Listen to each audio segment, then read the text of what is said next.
Hi everyone, welcome back to another reaction video. How are you doing, you beautiful, beautiful people? I hope you're doing absolutely fantastic, my fellow gamers. Today we're gonna react to Enshrouded. I don't know, should we buy it? Let's find out. Let's go, let's react because your time is the most important thing. We got a game. Let's jump right into it. Let's react. All right, I gotta say, today I am quite happy to let you know I think Enshrouded is a very good game. I've been playing pretty much non-stop. I'm gonna react to him more. 1 second, I'm gonna immediately subscribe. Why? Because he went in with the review and not like, oh, listen, blah, blah, blah, blah, blah, blah. And then in the last second, what he thinks.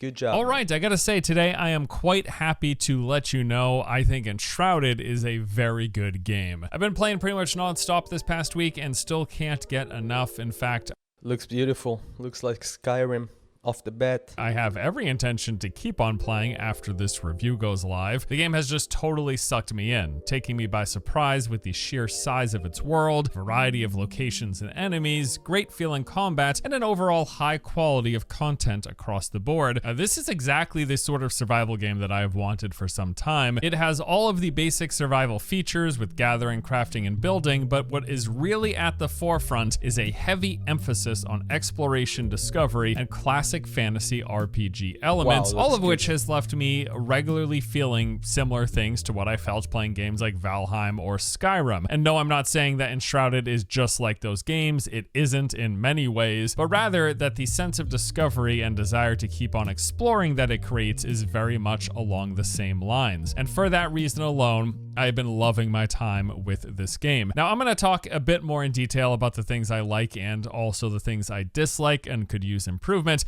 But first, I want to give you a rundown of what Enshrouded is all about to give you just a clear picture of what you start off waking up with nothing but a pair on a base. Although even right from the start, things are open to be approached as you will introduce you to consumables, and this rewarding of exploration is progress. They tend to consist of a couple of rooms and a treasure chest at the end, and then there are many various smaller also looks like Elden Ring, right?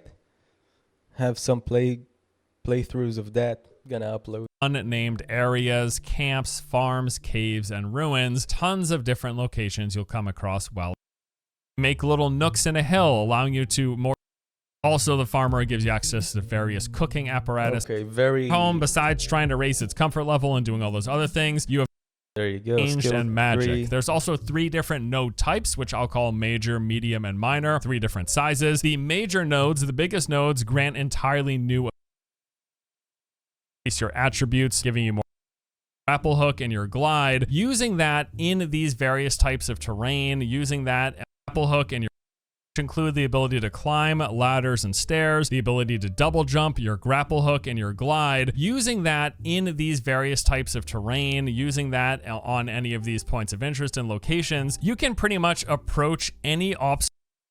This game feels like it would just be so satisfying to engage in PvP, especially with all of the character class variety that there is between the different weapons, the different specs, and the different gear that you use. I just feel like PvP would be very fun. Does he have a friend with him? Like that's the other thing, like I mentioned earlier, is I think there are parts of the skill tree that should be pulled out of the skill tree and ability. It's just a must-have. It's almost like without question an ability that absolutely everyone in the game should have, and not having it feels like you're at a severe disadvantage. There's a couple of other examples, but the double jump is a glaring one that I would say that should be baseline for everyone, and replace that with just a more interesting stamina focused ability for people. Another point of criticism, or I guess a wishful thinking thing, is PvP. It's not in the game at all. Now, the developers have stated it's something they may consider down the road, and I seriously hope they do, because this game feels like it would just be so satisfying to engage in PvP, especially with all of the character class variety that there is between the different weapons, the different specs, and the different gear that you use. I just feel like PvP would be very fun. If that's something they could consider down the road, I would absolutely love to see it. And then another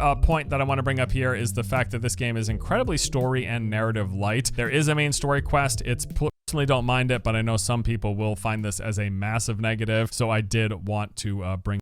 Amazing. He told us everything we needed to know. and I'm definitely gonna buy it and play it. Why? Because I absolutely loved Skyrim. This is the vibe I'm getting from it. A big game, a lot of skills, a lot to discover, and yeah, I'm gonna buy it. What did you think about this game? Are you into this kind of games, Skyrim-like games? Let me know in the comments below. I really want to hear from you. And also, let me know what you think we should react to next or play. Thank you so much for joining me in today's reaction. I'm gonna see you in the next reaction video. Thank you, and goodbye.